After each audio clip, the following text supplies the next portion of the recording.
Ladies and gentlemen, I got with me today Mr. Robert Ecker. Robert Ecker, you're someone that is completely different than anyone I have brought on my podcast. You Oh, are, wow. you are, sir, a professional bird dog handler. Am I correct? Yes, sir. All right. Absolutely. Well, tell me a little bit about yourself, Mr. Ecker. I know you're from Quaake, Pennsylvania. Now, Quaake, that has a special meaning behind it. Tell us what Quaake is. When my son, he's 23 now, second year of law school, pretty proud of him. But when he was in elementary school, he did some research for a school project. We live in a little village, a couple hundred people in a nice little quaint valley. And the town's name is Quakeake. And he researched it, and it's an Algonquin Indian word. It means land of the big pines. There's a lot of Indian names right around us. There's Tamaqua, Pennsylvania. That means land of the running water, and several others. So pretty interesting. Did you grow up there, where did you move there? How'd you end up Yeah, in Quaake? yeah. I grew up in the bustling town or city, actually, of Hazleton, Pennsylvania, which is it has a couple claims to fame. One is it's the highest city in the state of Pennsylvania, up on a mountain, and it's a big coal mining region. At one time, the city had probably a population of 60,000. It's probably a little less now. So pretty big city. And I grew up right in the city. Where I live now is about 12, 15 miles south of there. Yeah. Oh, not far from home then, huh? No, no, not at all. My Very whole nice. family is still in the area. Yeah. Yeah. Well, so what got you into bird dogs? What really got you into it? Who got you into it? What got you there? I think most people that get into bird dogs, they're just intrigued by birds, game birds. They're just so beautiful, and that when I was a little boy, my uncle who was into breeding and hunting with English setters, and my grandfather as well, 30s and 40s.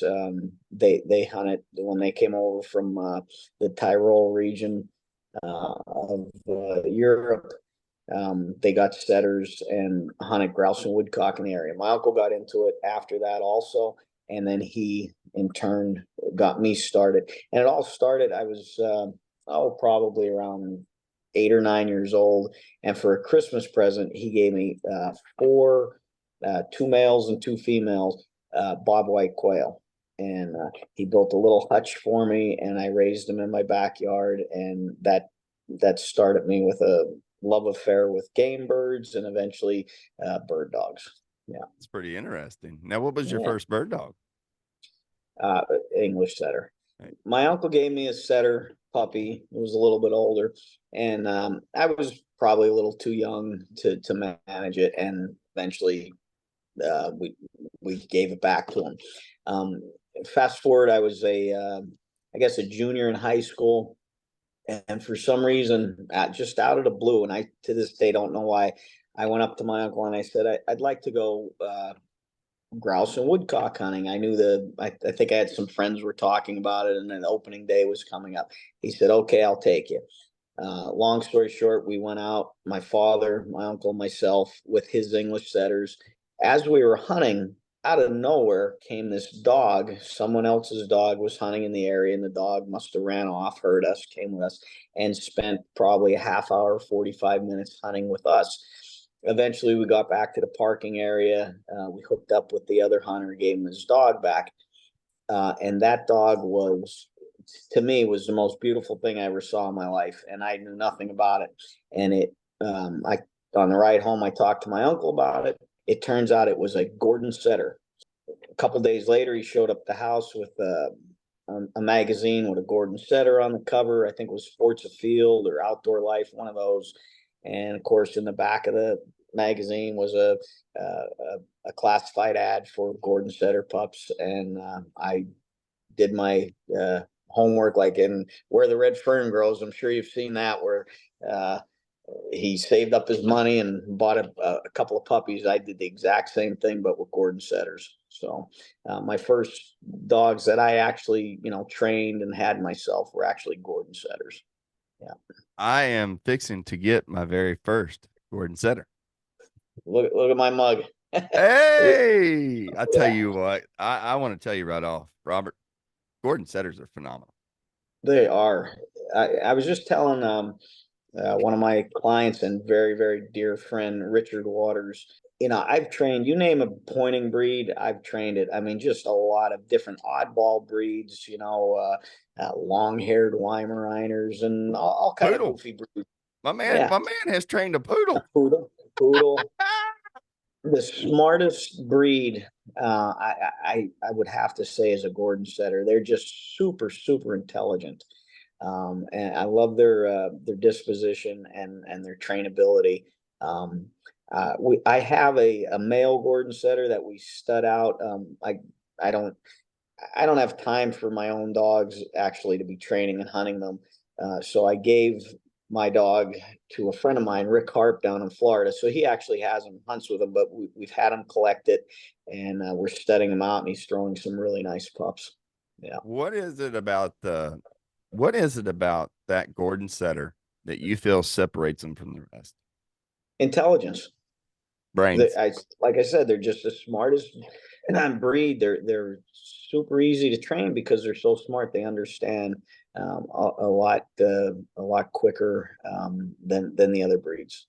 Obviously there's individual dogs. We had a champion, an English setter, by his registered name was Islander. He's one of the winningest male setters of all time. I believe we had 16 or 17 championship titles on him, but he was super, super smart. But I'm just saying, as a whole for the breed, I find that the Gordon setters just are very, very intelligent. And they're beautiful. Oh, they are. I love Oh, them. they're beautiful. Yeah. I find it very interesting. You talk about intelligence. I had a gentleman on my podcast by the name of Dick Brothers. And in the sport of raccoon hunting, I mean, he's accomplished it all. I mean, he's won Handler of the Year multiple times, multiple world champions, strictly on his line of dogs. Mm-hmm. And that is a beautiful thing. 37 years of breeding. Right. And it's really amazing to see the dedication and that Mm, he handles his own hounds. right. And when someone does that, coming from a handler, I would consider myself a pro handler in many aspects as well in the coonhound world. Um, when you call yourself a pro handler in the bird dog world now, it's a little different ball game than what, because there's a lot of traveling that goes into what you do. Oh yeah. And let's just talk just about. ask my wife. That's right. I know it's most of your life. Let's talk about a little bit of the traveling. Let's talk about what it takes to really make it as a professional handler. Well, it's difficult, like you said about this other handler, where he's developing his own line and competing with his dogs. I would love to do that, and it's probably in a way easier. Like for me, I'm going to get 10, 12, 15, 20 different bloodlines from different people that have raised the puppy or the dog a certain way, and I got to take all these different breeds and bloodlines and early development and train them. Whereas if you're just breeding your own dogs, you know what to look for, and you're raising them all a certain way. So it makes it difficult for me to have to take these different bloodlines and different breeds and still make them do the same thing. So that's something I find a little challenging. So if you're not good with, and there are a lot of very successful handlers and trainers in our game also that have done, like you said, developed their own line and went on. But if you're going to train for the public, there's great successful trainers in the bird dog world. One trainer that I idolize, and maybe you've heard of him, Harold Ray. Oh, yes. He trained the Smith setters. He's retired now. His son, Doug, is now training for the public, but he was fortunate. He had one client, Elwin and Inez Smith. They were coal barons from Western Pennsylvania. So he only had to develop that one line of setters, and that's a great thing. You know, you could pick and choose which prospects are going to make it, and as you go on year after year of breeding, you know what to look for. Build on that So foundation. You just build on yeah, that foundation, you know. And one thing I wanted to say about that conversation I have with Mr. Brothers is he said one thing that you said right there: brains. If they don't have brains, they'll never make it, absolutely. you know. I And mean, you could get lucky. You could get lucky with a dog that has a lot of talent, but the consistent winners, they have to be smart. And that's, you know, I get asked that. What do you look for? You know, good nose, you know, range, desire. The first thing is you got to have a smart puppy, and from there, you know, all the other things are very important, but that's the basic. You got to have intelligence for and sure. something that I would really say separates raccoon hunting handling from bird dog handling. I have done both. And something I really seen with the bird dog industry is you really have to know your dog in and out, Right. especially on a competitive level. When you get out there and you're on a competitive level, you have to impress those judges. You got to know what style that judge likes, Right. you know. And in coon hounds, it's a little different with our professional handlers, some of them and some of them not. But with our so-called professional handlers, some of them have never hunted this dog a day in their life, and they'll just show up, watch a video, listen to his sound of his Hmm. voice, and just go off the sound of his voice. But Wow. bird dogs, that's not possible. No, I mean a good handler. I mean, there's a difference between a good trainer and a good handler. A good handler um, can get into a dog's head pretty quickly and handle them capably, but not like you said, not to perfection. My experience with coon hunting and dogs is very limited, and it seemed almost like you know, rabbit hunting, where you know, once you let that dog go, it's more, you know, following them and just letting their natural ability take over, and training a bird dog, especially not so much for hunting, which we do a lot of gun dog training, but for competitions, uh, you almost have to go against their natural ability. In the type of events that I compete in, when the dog points a bird, if you're just out hunting, you get close to the dog, whatever happens, happens. The bird flushes, you shoot it, the dog brings it back to you. That's very natural for that dog. In our competitions, the dog has to find that bird and point, and then it has to remain on point with style and composure as you flush the bird and shoot a gun and can't move. And that's so unnatural for the dog. So that's where some very difficult training, which actually takes years. You know, I see guys posing a champion coon dog or a beagle or whatever, and they might be like a year old. You know, they might be whatever, and that's just, that could never happen with a bird dog. It takes multiple years to get to that level. So I love that you said that. And here's the reason why. I tell folks all the time, Robert, I hunted bird dogs. I'm not a master. I'm not a professional bird dog man by no means. I love the sport. Hunted with some gentlemen that field trialed and won heavily. One thing I learned, you have to let dogs mature. yeah. And so folks scald me all the time. Man, you start your dogs late. You start your dogs late. Mm-hmm. That's a matter of opinion because I'm letting my dog mature. And as I let that dog mature, I can work through those good habits, the bad habits, getting prepped Absolutely. for when he's a 2, 3, 4 year old. Because when he's a 4 Absolutely. year old, I'm rolling, Right. Right. you know. And Yeah. I saw that in the bird dog industry a lot. And I noticed that we didn't really ever push our 6 month old, 9 month old. We didn't really push them real hard. No, you can't. I mean, you can, but you're not going to end up with much if you overdo it too soon. Um, Again, going back to, I mentioned Rich Waters a little while ago. Um, he's an older gentleman. He's getting up there in age, so his patience is kind of uh, weaning on him. He has a nice young dog, and I've been going very, very slow with the dog. And just all of a sudden, within the last month or so, I've seen a change in the dog. He's physically matured. He's mentally matured now, and he's accepting training, and he's ready to go. The only problem with our sport takes 3 years to train the dog, and a couple of years of experience. I look at their window of like 5 years old to 8 years old. Those 3 years, that's when a dog's going to do its most winning. And then all of a sudden, he's getting old, Yeah. and there's just such a short window that a dog could win in our game, which is kind of frustrating, but it is what it is, because if you push them too young, and I've done it, and when I first started, it was, let's just push this dog along, because we're trying to win, and 9 times out of 10 you're going to end up ruining that dog. So Blowing him I, up. I think going slow is the way to go.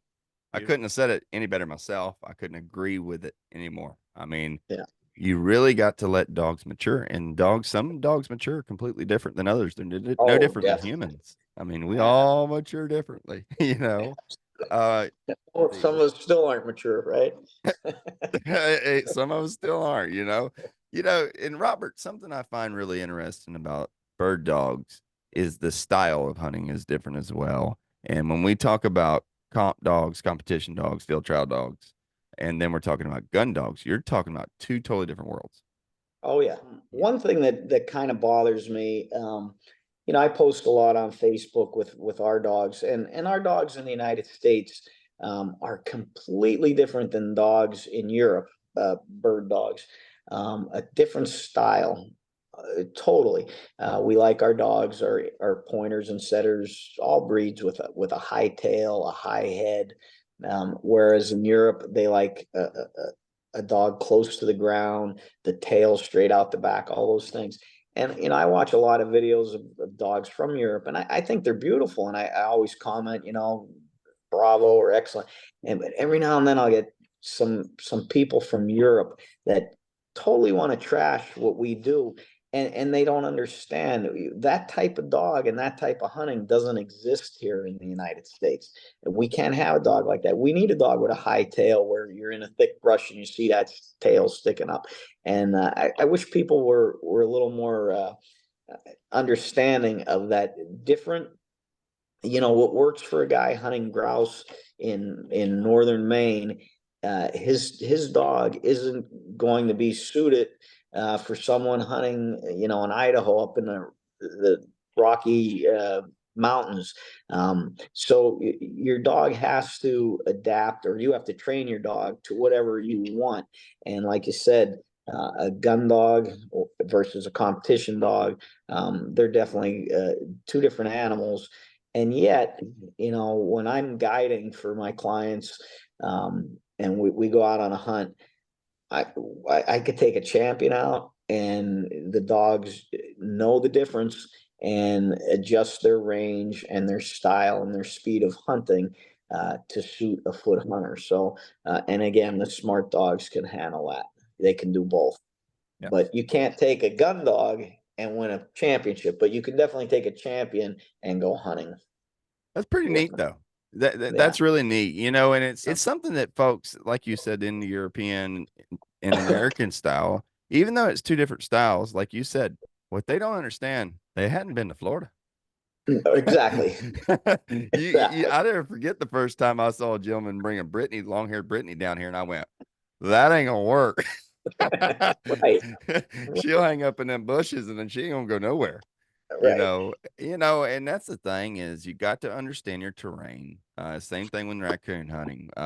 With raccoon hunting, what you worry about more is we don't worry about the point as much as we worry about the nose, because we have to adjust that nose to where we're going to. Same as with the bird dog. Their noses have to adjust with terrain as well. I've noticed that over the years. I've seen dogs go from Florida to South Dakota and act like completely different animals. Oh yeah. When I come down, well, I'm from Pennsylvania, as you mentioned, but I spend the winters in North Carolina because it's cold and snowy in Pennsylvania. So I'm down here January and February, maybe into March, depending on the weather. But the difference in the soil is unbelievable down here. Where I'm in the sand hills, and it's very sandy, obviously. And it could rain all night, and you get up the next morning and there's not a puddle to be found. So when I bring my dogs down from the muddy, rocky region of Pennsylvania, it takes them a good solid 2 weeks for their nose to adjust to the different scenting conditions. It's completely different It's from wild though, isn't it? It's like, whoa. yeah, it's the moisture, it's the ground cover, whatever, I can't smell a bird, so I don't know exactly what it is, but the scenting conditions are definitely, that I do know, are definitely different in the sand hills than other regions where I run the dogs. So something I want to really speak with you about, Robert. I want to talk about training. We spoke a little bit about age earlier. We talked about, you asked me about scent training and stuff like that. I'll go ahead and start it off if you want. Kind of tell you and answer your question that you asked me earlier about scent training and how do I start. What I do is when I get a pup, I typically get a pup from about 9 weeks on. I'm using some type of raccoon scent. And sometimes it's when I come back from hunting. Excuse Uh, me, do you make your own scent, or is it something you buy, like a process thing? no, no, sir. I usually always make my own scent if I can. Okay. Yeah. If we harvest, night before, I try to get, especially boar coon, I try to get the urine. And but something folks forget is these hounds aren't necessarily tracking just the urine; they're tracking the pad of the foot. And so what I've learned over the years is you can take the pad of the foot and just rub it on your hand and let that puppy smell it. And or take a wet pad and put a wet pad and rub the bottom of a harvested raccoon, and you can take that pad and drag that pad and use it to hang and get them to start going up the trees and smelling up the trees. And so that's how you get them to track and make scent drags basically. And so I do a lot of scent dragging all the way till they're about 4 to 5 months old. And then once they go to treeing and they get used to running up the tree and they know that's what they're doing, that I never show mine a live raccoon. A lot of folks do. It's just not something I do. I had a lady on, Holly Barker. She stated to me, and it really, really clicked. She said, I was talking about mean dogs because on the tree you get four dogs never seen each other before in a cast, and what would you call that would be a two dog braces. We basically have a four dog brace. Right. When all four of those dogs get on the tree together and they're all barking, and if you get a dog in there that is used to having a raccoon shut out repetitively to him, he's thinking about one thing. So if Yep. something slaps that water, the first reaction is ah, and he Yeah. wants to grab. And so I never really thought about that much. And Miss Holly was talking about, she said, what happens is when they hear that gunshot, that primal instinct goes, oh, I know what's coming. Yep. Well, when they know what's coming and it hits the ground, they lose all sense of smell. Right. And when they lose that sense of smell, you no longer have a coonhound. You have something that's doing what it's supposed to be doing, and that's finishing off its game. Right. But you're creating a monster. Yep. Now, in bird dogs, and this is why I said all that, in bird dogs, I was always told, don't you let them touch that bird.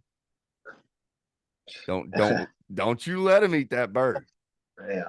Now, Robert, please explain your Well, style and what they mean behind that. oh, I agree. I agree with that. I don't. And another, I mentioned before about the European uh, viewers on Facebook making comments. Like I've posted several videos. We had a great hunting year this year. Our dogs point the bird. We walk in, we flush the bird, we shoot the bird, and we walk over and we pick it up. And they just think that's the most ridiculous thing in the world. Like, why doesn't the dog go get the bird? And for what I do, for the types of competitions I run in, where the dogs have to be steady to wing and shot, just like you said with killing the coon. If you're letting the dog go get the bird and get the bird in his mouth, your job as a trainer to keep him steady to wing and shot in a competition is much more difficult. Now, I have a good friend that's also a trainer, Nick Puhawk. He trains for DeCoverly Kennels, also in Pennsylvania.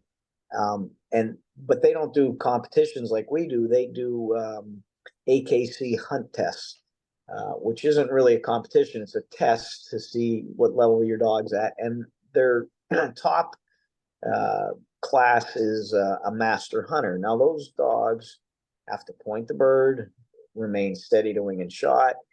The gunner flushes and shoots the bird. Now the dog has to go out, pick the bird up, and bring it back. That is super, super difficult. And thank God that's not something I have to do, because I would have to adjust my training, because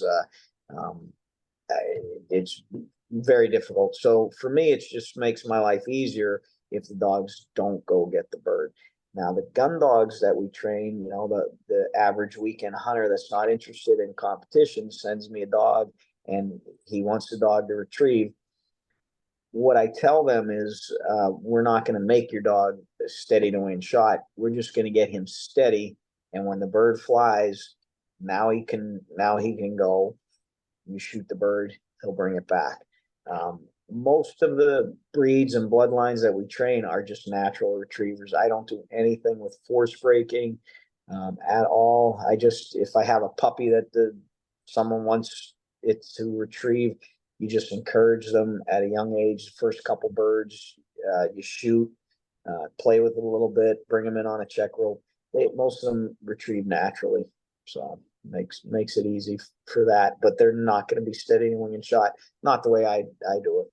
What is your style of training, and what is the age you really start working with them? Someone should be working with a puppy right from 8 weeks old. Not so much training in the field, but socialization, obedience, those sorts of things. I don't really think that I could do much bang for your buck, so to speak, with training until a dog's at least 6 months old. I have several young pups like that with me this trip, and they're benefiting. My style, I would say, is I like to make it as natural as possible for the dog. I only use really good birds, good flying birds. Like down here, I have, I'm going to say 10 release pens or recall pens, Johnny houses, whatever you want to call them. So we'll fly these birds out, and from each pen over to 600 acres, and run the puppies through the area. Well, those birds are borderline wild birds. Everybody says that, but they're just, the dog gets close, they fly. The puppy chases them, they're never going to catch them.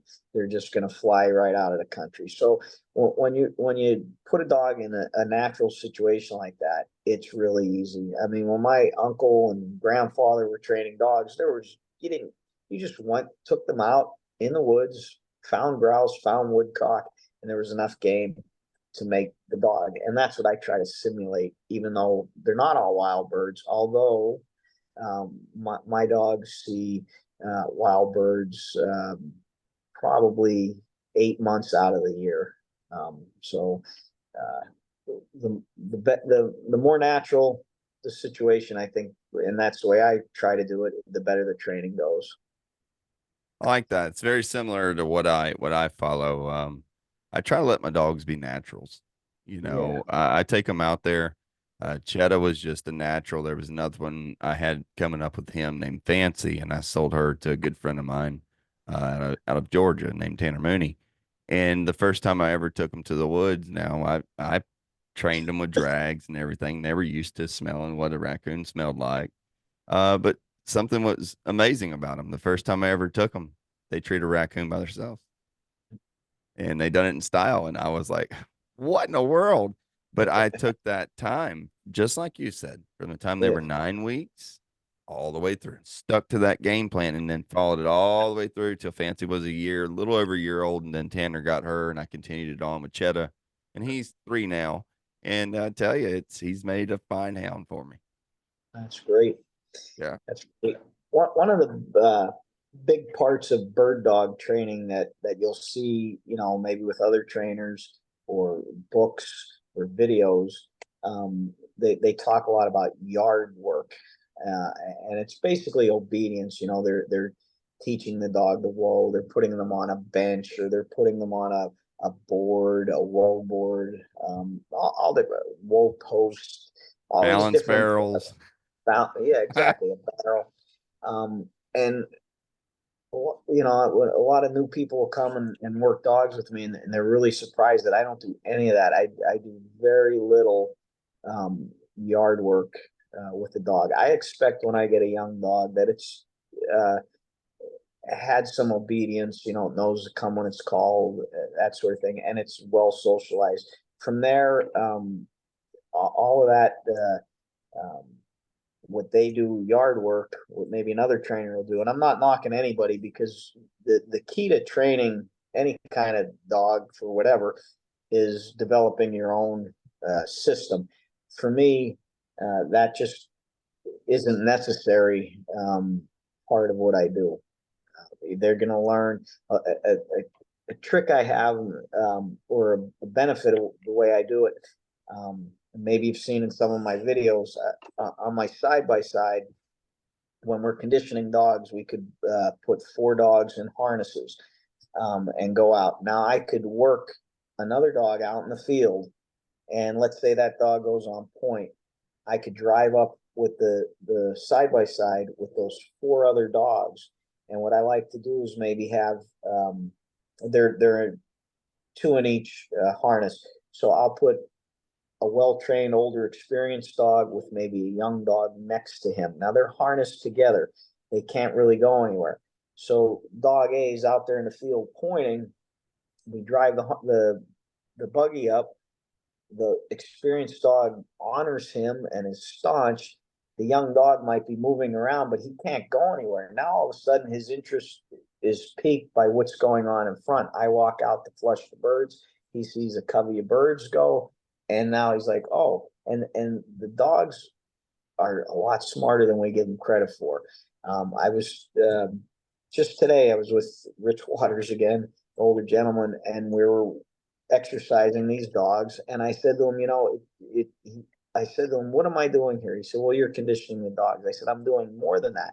I had some young dogs in the harness, and I had another dog out there running. And as we're driving along, I'm giving that dog commands to turn, to come, to go, whatever. That those young dogs in the harness are listening and watching all of this. And so they're getting almost the same workout as that other dog is, and yet they're not even at that level, but they're learning from that. So I'm fortunate that I could have the grounds to do that, and have enough dogs that some dogs could learn from the others. I'm sure your dogs, you brace up a young dog with an older dog for that purpose as Absolutely. well. Absolutely. A strong foundation builds a strong house. That's what I was always taught, and my daddy told me a long time ago. He said, son, don't ever take a young dog to the woods without a good solid hound. Right. And and so that's what I do. I mean, and Cheddar was natural, but when Cheddar treated his raccoon by himself, he was cut with an old dog, and he just Yeah. naturally split off and done his own thing. Uh, and that's just how I train. Do you guys have to condition the dogs like with a 4-wheeler, that sort of thing? I do a lot of conditioning. In the off season here, I do a lot of treadmill, a lot of yard running. I have a big 5 acre lot. My dogs get to run in, and so we do a lot of conditioning. I also show hounds, so I do a lot of conditioning for my show hounds as well. I do like treadmill, but treadmill can mess with their gait at times, and so Oh, you okay. have to be really careful with gait when you're showing hounds as well. Yeah, you got to be careful with conditioning. Like I'm very fortunate. I get a lot of my clients and friends will come around and they want to help, and I take advantage of good help all the time. But one thing I won't let anybody do, like they'll say, "Oh, let me road your dogs for you."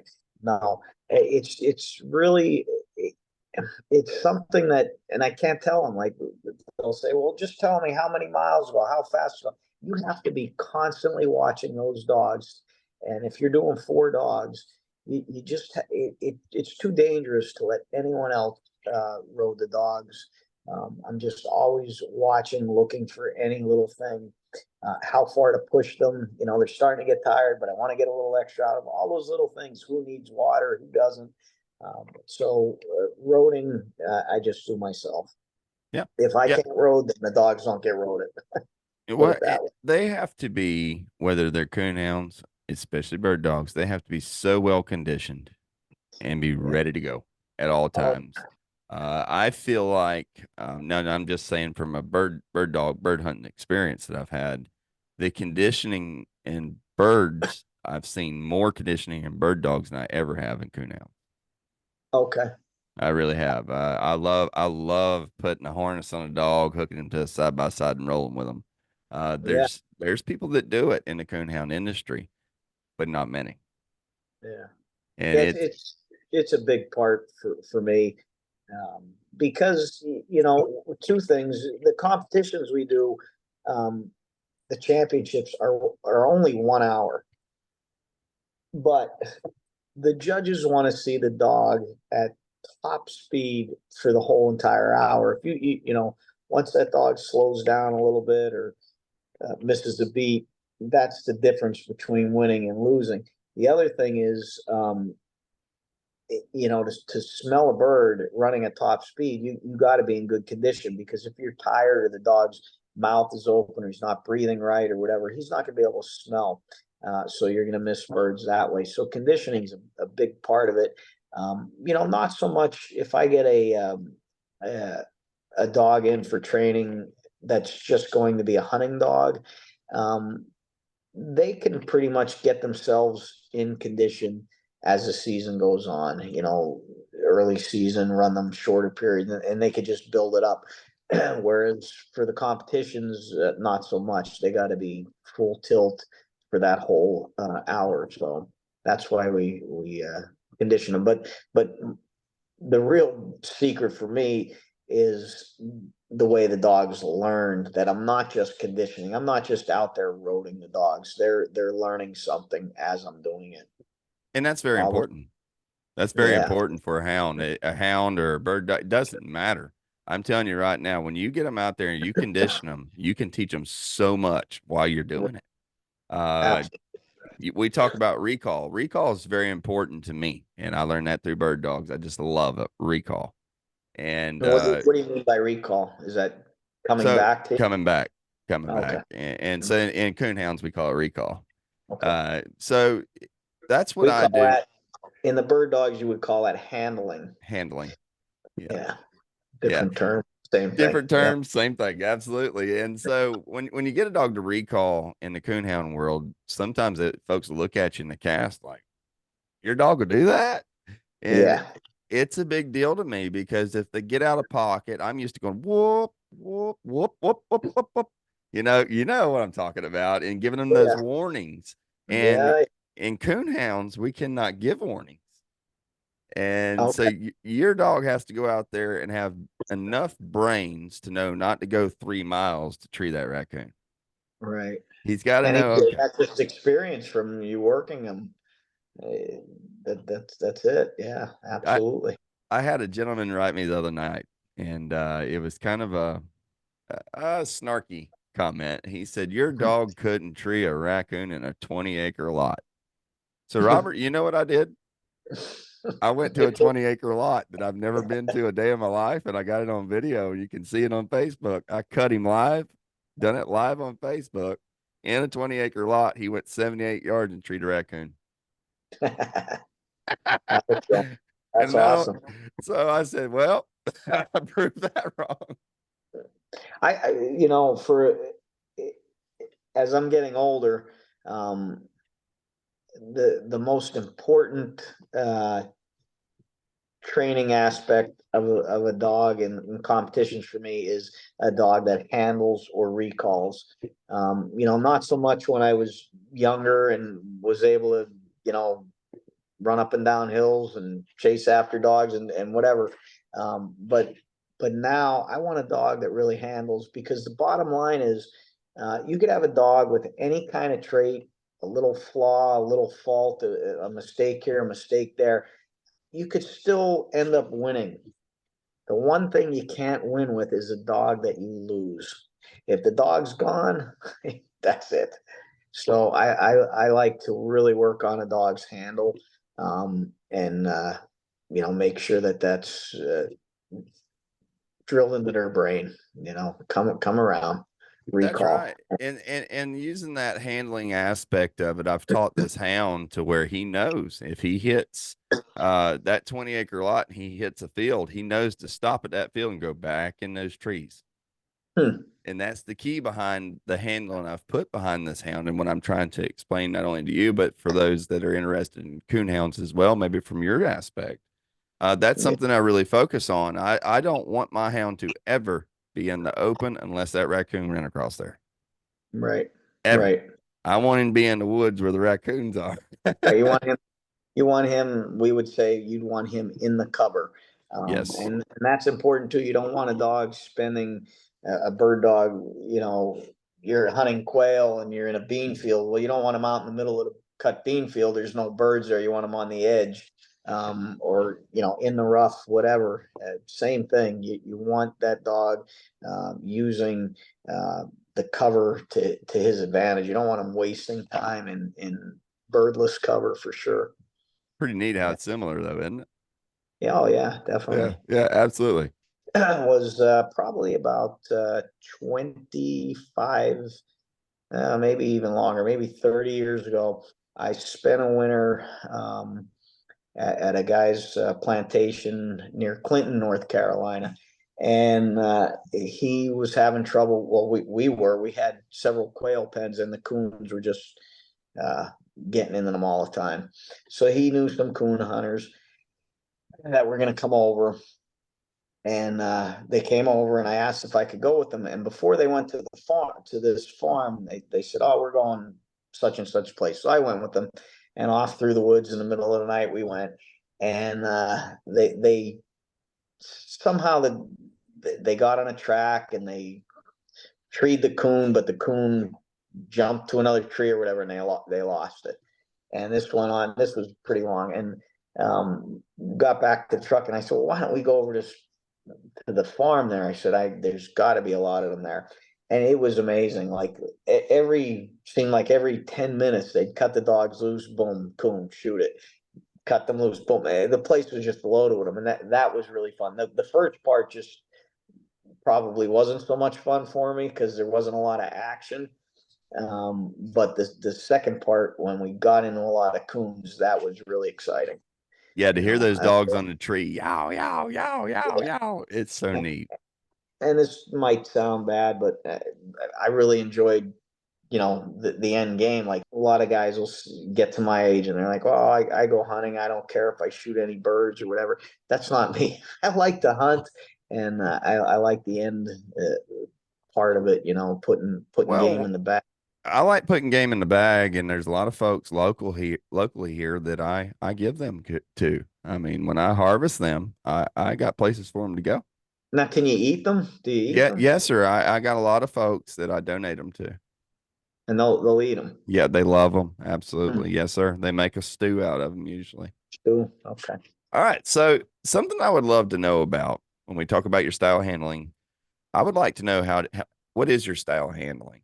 How do you bring on a new dog? Some folks are heavy-handed. Some folks like a soft touch. What's your style? First and foremost is putting a dog into a natural situation. Good birds, uh, whether it's wild birds, woodcock. In the summer, I release a lot of pheasants into my field.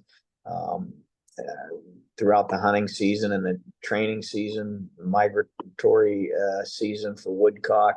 When I'm down in North Carolina, it's really, really good. Um, Quail.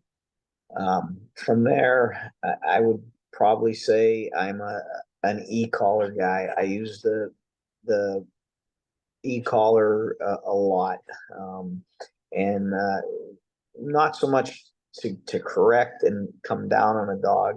I'll actually use an e-collar while a dog is on point to actually build their style and their confidence and their composure. The collars now with the vibration, tone, the nick with so many different levels of intensity. There's so many things you can do with it. That being said, a lot of trainers use a collar around a dog's flank. I don't do any of that. Almost never will you see one of my dogs with a collar around their flank. It's all around the neck. And I use it for everything, all the commands. What you call recall or coming back, I use it for that. For the whoa, staying steady on a bird, um, honoring anything command you're training. I use the e-collar for. Tell me a little bit about what you've won. Well, I've been doing it a long time. My first championship title that I ever won, I was actually an amateur at the time, was an open championship. And that goes all the way back to 1990, 89, 90, somewhere in there. And probably in about I'm going to say the mid 90s, about 95, 96 is when I turned professional and started taking in client dogs to train. So far in my career, I think I'm at 115 championship titles. I don't have a number of how many different dogs, but quite a few. One thing that I'm pretty proud of is that I've won with a bunch of different breeds. I've won with English setters, English pointers, Irish setters, and Brittany's. And my goal is, to your point, is to win one with a Gordon setter, which would be pretty cool because that's what I started with. But I'm going to be rooting you on that one. yeah, Come on. There has to be a special moment in your career where you went, I made it. What was that moment for you? well, it was probably I'm gonna say 2000. I had just gotten married the year before. Might have been 2001, 2001, somewhere in there. My son was just born, and it was hard, with a new marriage, being on the road and traveling. But I had a season that I'll never duplicate again.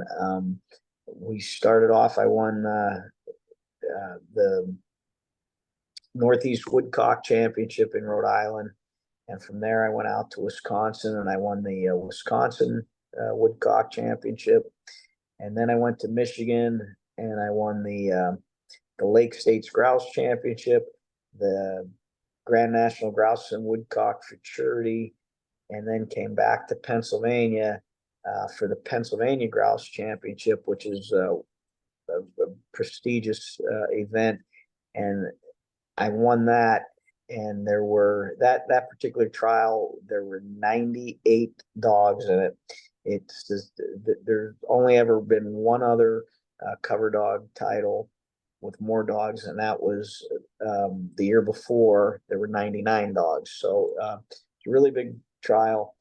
Unfortunately, at that time, they did not have an award for the top handler in the cover dog, but with the points that I would have won that year, would have been a record-breaking season. And when that happened, I realized that I could do this as a long-term career, because I was only into it for about 5 years, and like I said, with a new wife and a new son and a mortgage and all those other things, it was like, can I make this work? And after that season, I felt like I could. And I guess I have. I'm not sure some days, but here we are. It looks like you've So, done a pretty good job. I mean, you've done a lot of winning, and congratulations on that. thank you.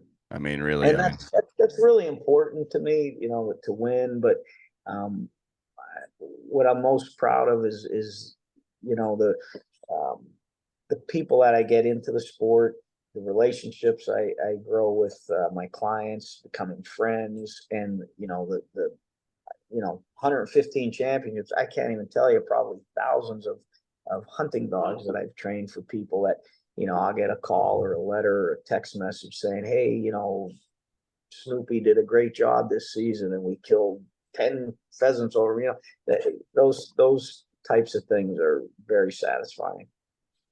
if you had a top five of dogs, what would your top five be? Um, boy, and in no particular order. I don't want anybody to hold me to this, but just some of the great dogs that I've trained in no particular order. I would definitely mention a little setter that just mentioned that I won that Grand National for Charity in 2000. Her name was Keystone's Red Rider. She was very special. Her older brother was a dog by the name of Taz. I won 8 open titles with him, which was is amazing. Um, I'm staying at Dr. George Nader's house here, and we just retired last year. His great champion, Miss Penstar, she had 10 titles. I think earlier I spoke about that champion Islander with 16 or 17 titles. Great dog. Peacedale Duke.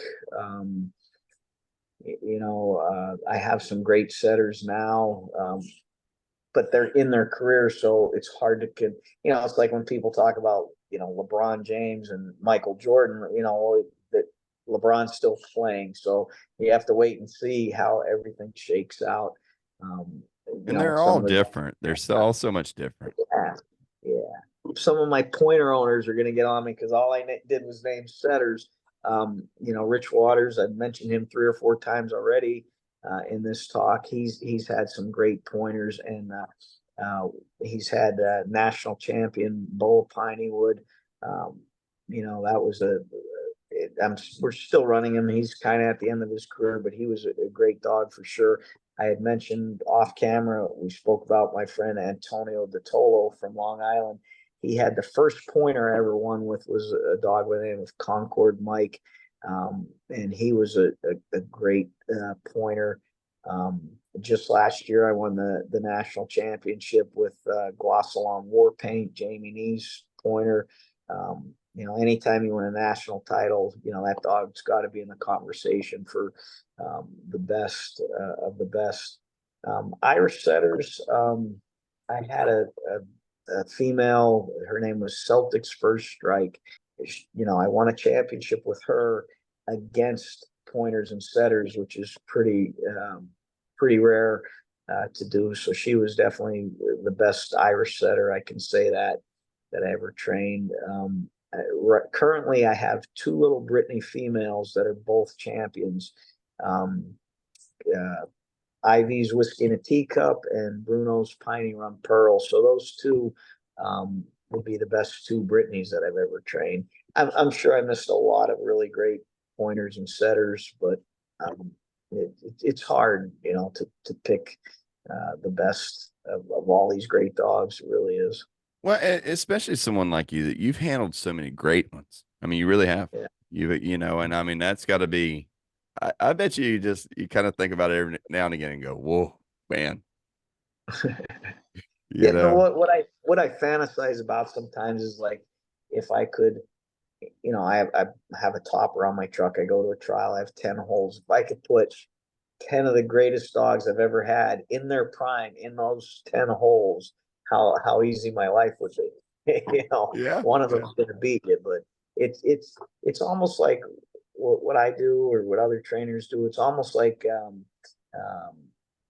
a baseball manager where you're trying to build a team. You got some young dogs coming up, you got some veterans that are doing real well, and then you got some dogs on their way out, the older ones, and you're constantly trying to build your team. And you're looking at, like you said about different venues and that, like, hey, should I go to this trial where, you know, it's more suited for pointers, but yet my string is top heavy with setters. So maybe I'll go to this trial. So you're always trying to strategize about where to go. Hey, that judge, he likes setters, or that judge, oh, he doesn't like Brittany's, whatever. And you're trying to figure out what to do. I kind of enjoy that part of it because there's a little bit of strategy to it that way. And it's kind of fun for me because I'm a big baseball fan, and I kind of like that into it, strategizing. That competitive edge. No, I'm sure you guys do that too, but is your judging? My question is, like our sport, the judging is 99.9% subjective. There's no, well, my dog found more birds than you, so I should win. There's no, my dog ran bigger than yours, he should win. There's none of that. It's just what the judge enjoyed the most. Um, is your sport like that, or is it more, hey, how could that dog can't win because it didn't tree a coon? Like you could win a, like I said, you could win a field trial with our type with any kind of dog, um, if the judge liked it. It's all up to him. the only time in coonhounds where a judge is actually making a real call, like you would in a Yeah. field trial judge, would be in a bench show. Okay. When we are competition hunting, the way I always try to address what we call a cast, which would be our group of hounds going to hunt together. When we draw out together, we have a judge on the cast. That judge is there to keep up with the scores, keep everybody in check, make sure everything's wrote down correctly, make sure each handler is calling the correct hound when that hound barks. He's responsible to keep up with all that, and he's responsible to say, "Hey, no, sir, that's not your dog. That's this man's dog, and this man says it's his dog." And then when we run into that circumstance, that's when the judge steps in. And he goes, "Hey, this is my call." Right. And Right. there you So go. he's more like an arbitrator. He's really not Correct. subjectively picking the dogs. Yeah, and especially when I judge, what I try to tell everybody when I judge is, guys, we're all judging. We're all working together. And, let's just make it easy. Let's go out here. Let's go That's hunting. not bird dogs. That's not bird dogs at all. It's completely different. Now you do have non-hunting judges sometimes, and now whatever that judge says goes. You do not Okay. question that judge. Just that simple. So we do have that. That happens at the bigger hunts, typically on your final go round. Yeah, that's a lot of people um, don't like that about the sport, and there's times I don't. But in the grand scheme of things, I think what makes our sport bird dog competition is great because I could have what I think is a great dog and take it to a trial and it wins, and then take it the next week and it could do the exact same thing and somebody else wins. So you kind of um, spread the wealth, so to speak, and there's room. I might have two or three dogs, and one is this style and one's that style. So there's a time that each one of them can win depending on the judges. So I kind of like it. And if I didn't, I wouldn't be doing what I do. So, but there's times it could be frustrating, you Yeah. know. Yeah, I can definitely see that. There's times where I've during showing dogs, I see one thing and the judge sees something else. And when you say showing dogs, are you talking about like Confirmation. okay, so an AKC show ring type? UKC. I'm more of a bench show hound in AKC or UKC, excuse me. I do bench shows. I've done some AKC ground confirmation and some UKC ground confirmation, and it's different. I like a hound on the bench and present my hound the way that I feel like I grew up to show a hound. Now, so you've been around the UKC for a while. I'm sure you've heard. Um, for my whole career, we were governed by the American Field, the Field Dog Stud Book. I guess it's been two years ago or so, maybe longer. I'm not sure. The UKC purchased them, so now we're governed. Now the competitions I do are governed under the UKC. I do some AKC events, not that many, but it's getting to be more because more of my dogs are AKC registered now. But what's your take on the UKC? Personally, I think it's going to be good for my sport, but a lot of people aren't happy with it. What do you have to say about that? Let me tell you something. There's a man with UKC. He's absolutely amazing. Been amazing for the sport. Named Alan Gingrich. I don't know if you've ever met him. No, I'm gonna write that name down. Write that name down, Alan Um, Gingrich. And he loves his beagles. He loves his coonhounds, and he's just an all around great sportsman. And he is a wonderful representative for UKC. Uh, okay, I would recommend definitely reaching out to Alan. And I'd tell you something that he's a wealth of knowledge, and he's so friendly. He always tries to make time for everyone, and that's a special quality. You great. and I want to ask you something, and something that we do here at Hunters Wheelhouse. I have a pro staff and stuff like that. Is there much youth stuff going on for the bird dog industry? We're trying. A lot of clubs are adding youth stakes to their events to try to get kids involved, but um, it's mostly, the son of someone that's already in it, that sort of thing. What I try to do to grow the sport, if I run into anybody that's the least bit interested in hunting, and there's a child or a teenager or whatever involved, I like to take them hunting. I like to get them involved that way, because um, to just jump right into to my sport as a kid, it, it does. I don't think it would work. You got to have that passion for hunting first, and then it grows into field trials and competitions. So I'll take a kid out, and I'll make sure there's birds out there, and let them shoot birds, um, and hopefully down the road he gets the itch to compete.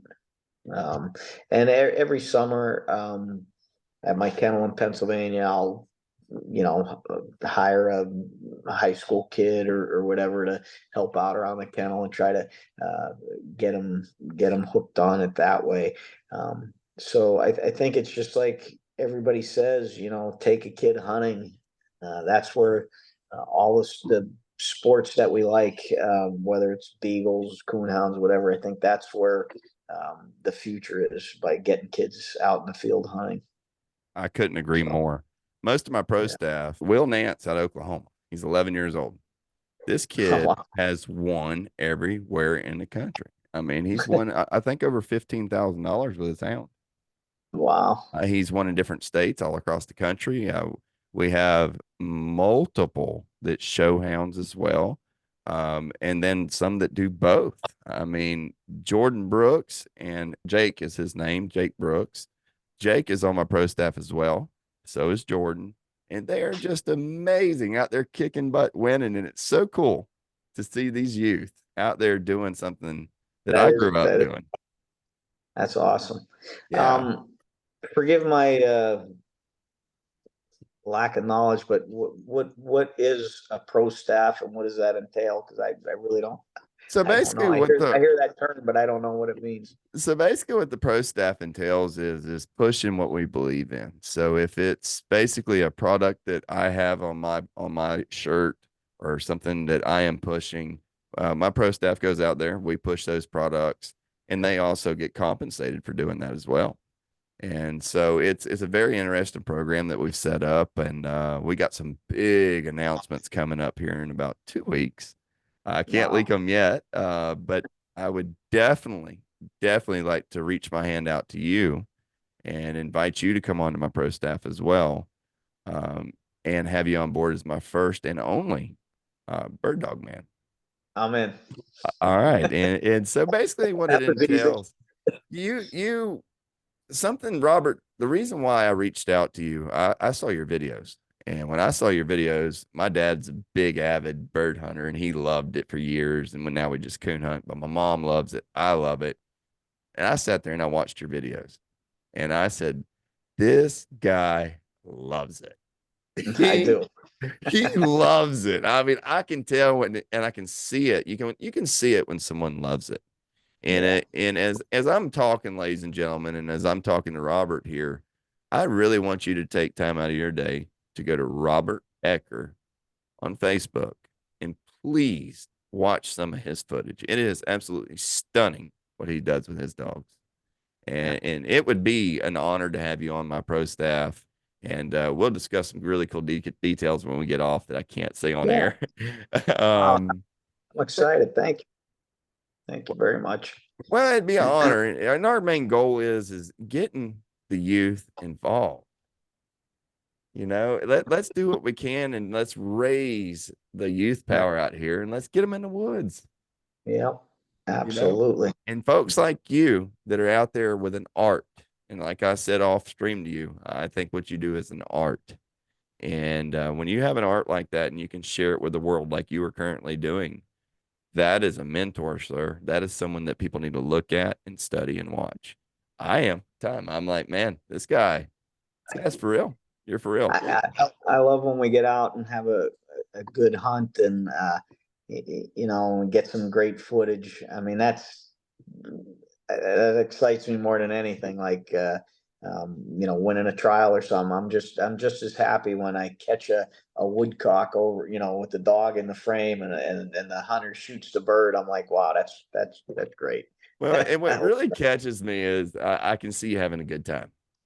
Yeah, that's important in life, man. When you're going out there and you're enjoying these hounds, and that's important to my pro staff. When I tell all my pro staffers, y'all go out there with a good attitude and have fun, win or lose. yeah, you gotta love your hounds.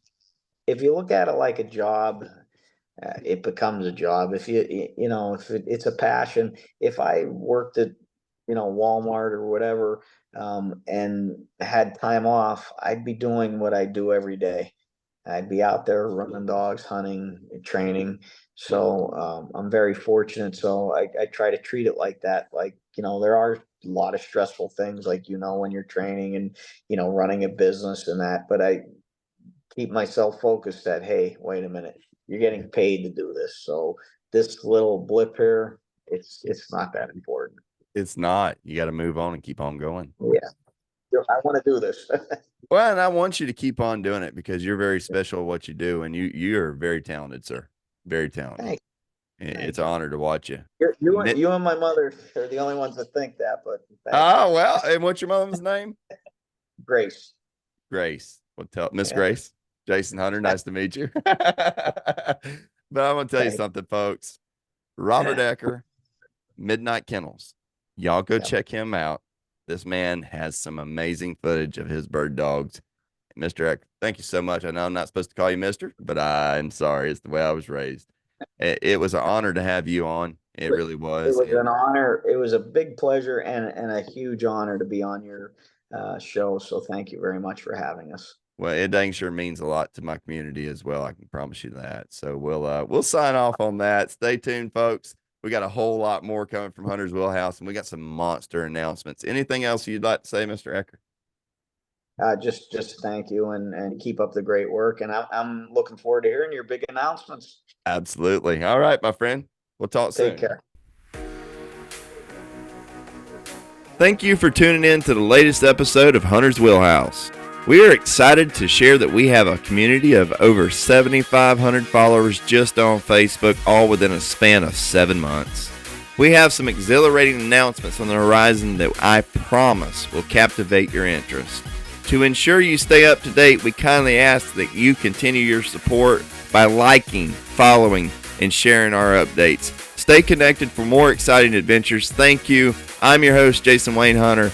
Take care and God bless.